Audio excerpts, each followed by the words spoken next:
Hey there, it's Linda. I want to jump right into what I want to talk about it's actually my blog for this past week, which was at the request and questions that I had about, how to stop eating at night. And just a little bit of backstory first. That is exactly how I dropped 15 pounds. And that's not just, it wasn't a quick fix.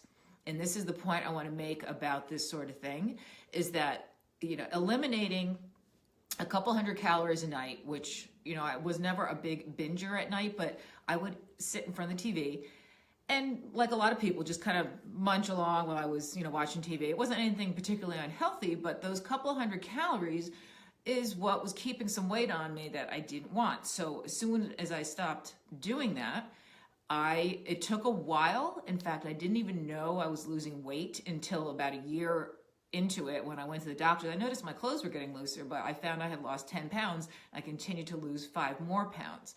And I'm saying this because if you eliminate a couple hundred calories a night, it's not going to show right away. In fact, it may take a couple of months. Because if I broke down that 15 pounds into a whole year with the 10 pounds at the end of the whole year, that was about 1.5 pounds a month.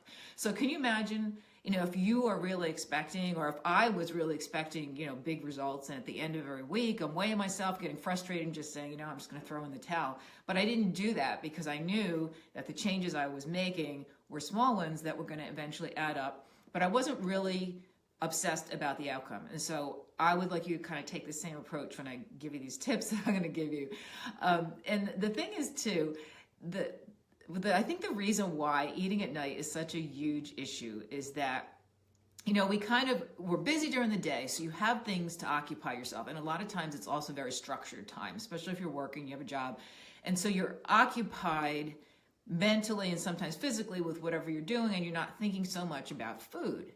So then the day's over and you're like, wow, okay, I'm exhausted and I'm starving. So there's a couple things that happen. You can justify to yourself, well, I haven't eaten that much all day, because a lot of times, and I saw this with my personal training clients over and over again, either they skip breakfast or have a little bit to eat for breakfast, go very light on lunch, and then they go, why am I starving at 3 o'clock? Well, because you haven't hardly eaten anything throughout the whole day.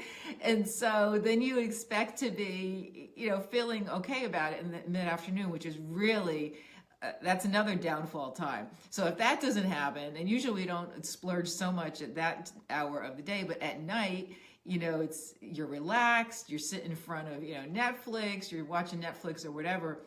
And it's super easy to, number one, justify all the calories you didn't eat during the day. And two, it's like, hey, I deserve this. I worked hard all day, so I'm just going to eat whatever I want. And the thing is, it's so easy to overeat, especially when you haven't eaten enough during the day. So with that said, here are my top 5 tips on how to not eat at night, or at least how to eat less at night. So I'm going to be reading from my blog. So if I'm looking up, that's what I'm looking at. So number 1 is to eat more during the day, which makes sense, especially going by what I just said to you. And, sometimes it's hard, but it takes a little bit of planning. But if you eat more during the day, it makes sense. You won't be as hungry at night. In fact, you may not be hungry at all. And you're going to have those calories available to you when you need them most, which is when you're active during the day. So try not to allow more than 3 to 4 hours between meals. So if you're eating breakfast at 7 or 8 o'clock, to even 8, 9, 10, 11, 12, I'm not good at math here, so by noon, that may almost be too long for you. It depends on what you're eating, depends on how active you are. If you work out in the morning, you may need more in the morning, later on in the day. I usually have a little snack in between, which brings me to the next point, which is to have some protein at every meal.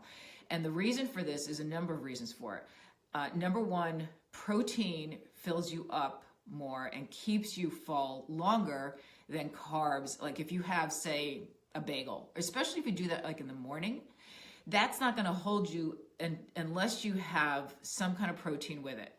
So the general recommendation is 20 grams of protein, which is about what's in a typical serving of, say, 3 ounces of fish, or a yogurt, a Greek yogurt, which is what I have in the morning. It will hold you over longer and keep you full longer. And protein boosts your metabolism. It takes your body more energy to burn that off than carbs. So it will keep your metabolism going. And that's also what keeps you full for longer as well. So every meal that you have, and even your snacks, try to include some sort of protein, a lean protein. So this could be anything from egg whites to, tuna, to cheese, a low-fat cheese, to, again, some kind of dairy, cottage cheese, or yogurt. And I actually have a blog post I did, I think, on, it's a quick breakfast, high-protein breakfast. You can look that up on my blog. Maybe I'll leave a link down below as well. And then also to set small goals. So you want to, ideally, you want to stop eating about 3 hours before you go to sleep at night. Now, if you've been eating all the way up till, which a lot of people do, after dinner, it's like no holds barred from dinner until you go to bed. This may be hard to do. So start with a half hour before you go to bed. Whatever it is that you can handle easily. Because again, this should not be super hard for you. I mean, you might be a little bit hungry, but you can cope with that, because that's what I had to deal with and now I'm used to it. But so you start with maybe a half hour before you go to bed, then an hour, and then work your way up to at least 2 to 3. I'd say 2 hours is pretty good. And on a side note, you'll probably sleep better too, because you sleep better on an empty stomach. Did you ever notice that? So your body's not busy digesting something. So start with small goals. And then 4 is to find like a healthy non-food substitute for whatever it is that you're eating. So even if you're eating something healthy, which is all I was doing, I never ate anything really horrible, but it was the act of just eating something that was keeping me occupied. So now I have some tea. So a hot beverage would be good if you like something like that, or sipping on water, but just, be careful you don't drink too much, because then you end up getting up in the middle of the night. Or some people I know knit, they do something with their hands. The whole key is to kind of keep your mind off of mindless eating, which is typically what snacking at night is. And then 5 is to adjust your mindset. And I talk about mindset a lot because we tend to talk ourselves into or out of things and convince ourselves that we can't do something when it's just a matter of we don't have the big enough motivation to do it. People say all the time, I can't get myself to do this, or I just, whatever it is that you're saying you can't do, think of the benefits. So don't focus on, you shouldn't feel like you're being deprived. You want to focus on the positive. Why are you doing this? You want to have a good reason for not eating at night. And it could be weight loss, but that may take a little while for you to see. So even just to feel better, to have a little, integrate a little self-discipline at that time could help in so many other ways. And the other thing that was not on my list that I want to mention as well is that self-discipline can be learned and is like a muscle. And research has shown this, was a study that came out on this, that the more you do something that requires self-discipline, the easier it gets over time.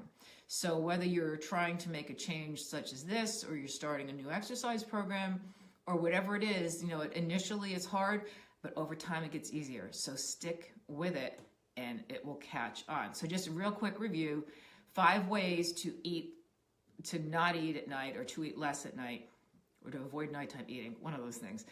Number 1 is to eat more during the day. Okay, number 2, include protein at every meal and snack, lean protein. 3, set small goals and work your way up to 2 to 3 hours before you go to bed. Number 4, find a healthy non-food substitute for whatever it is that you were eating or you tend to eat. Number 5 is adjust your mindset to see it as a positive thing. And again, I will be having a free 7-day belly fat blasting challenge, and I'm going to put the link to the special private, I'm not sure if it's going to be a private, it's going to be a special Facebook group for everyone who wants to join in this. It will be starting in a week or so. I want to wait till I get a bunch of people in there, okay? So I hope you enjoyed this. If you like this video, leave a comment below, and I really appreciate watching, and email me at lynn@lindamalone.com if you have any questions. Thanks so much.